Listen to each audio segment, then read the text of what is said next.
All right, and now a topic that hits home for Colorado. The lines that create Colorado's congressional districts play a big role in the political process, and now there's a push to redraw those lines after the next census and make it more of an independent process. You will get to vote on this, but really, what does this mean to you exactly? Well, Kent Thiry from Fair Maps Colorado, the campaign, is here with us today to discuss this, and thank you for being here. Thank you, ma'am. So we saw a lot of smiling faces, a lot of Democrats and Republicans get in on this. What's the plan here?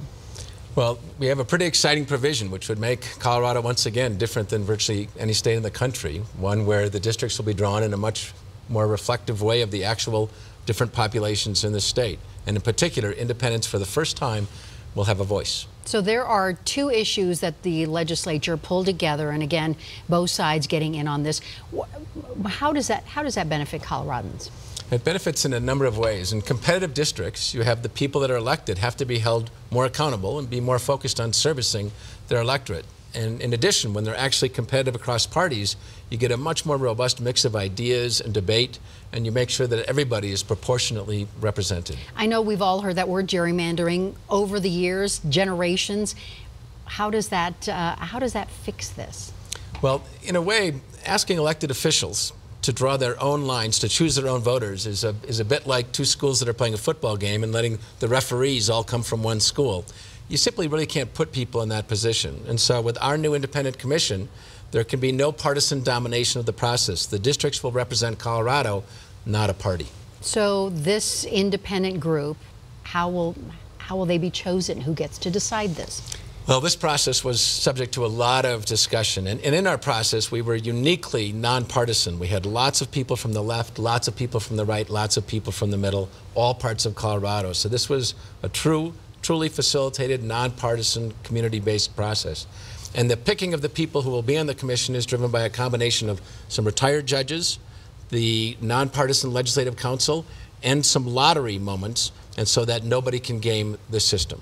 Okay, so it's not often that we get Democrats and Republicans to agree on this. So this really was a compromise, and you helped broker this deal. Is that correct? Well, back in January, there were two different initiatives, and they were very much at odds with one another. And so the odds were that they would both spend money, both lose, and we wouldn't improve the system. I proposed that we put the two groups together for some conversations. This was regarded as kind of a quaint but naive idea.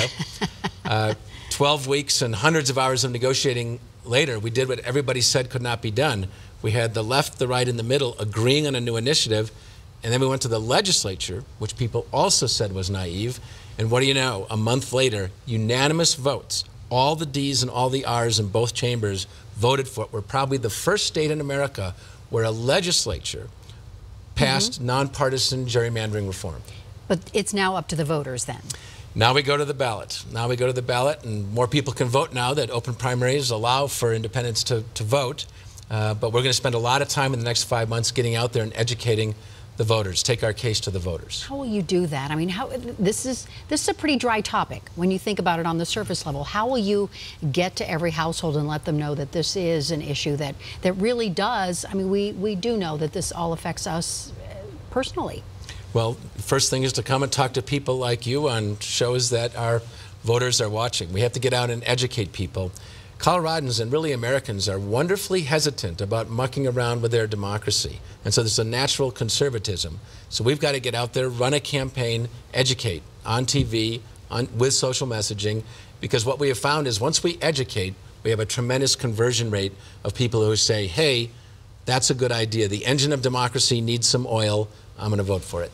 We have seen so many of these redistricting issues end up in court, tied up in court for years. How do you make sure that, this sounds great, you're right, but how do you make sure that it doesn't end up tied up in court again? This is one of the areas where the changes in our initiative are going to help the system so much, because first of all, as opposed to having the parties draw the lines, each of them drawing them in a skewed way to benefit themselves, we have nonpartisan legislative council doing the maps.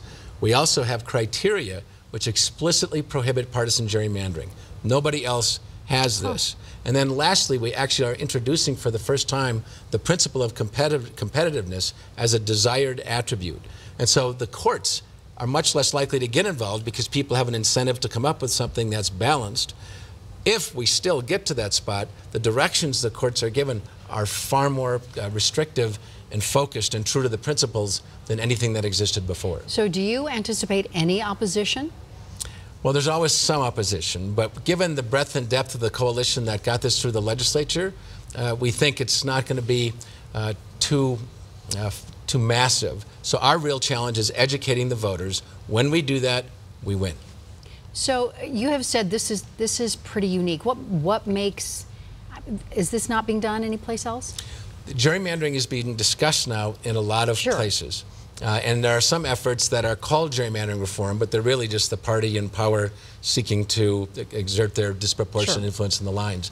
But there are a lot of legitimate reform movements across the country, many of them now calling us because they've heard about the things that make us unique, both what our legislature did, which is virtually unprecedented, and then the fact that we actually have 1/3 of the commission being independents is very unusual.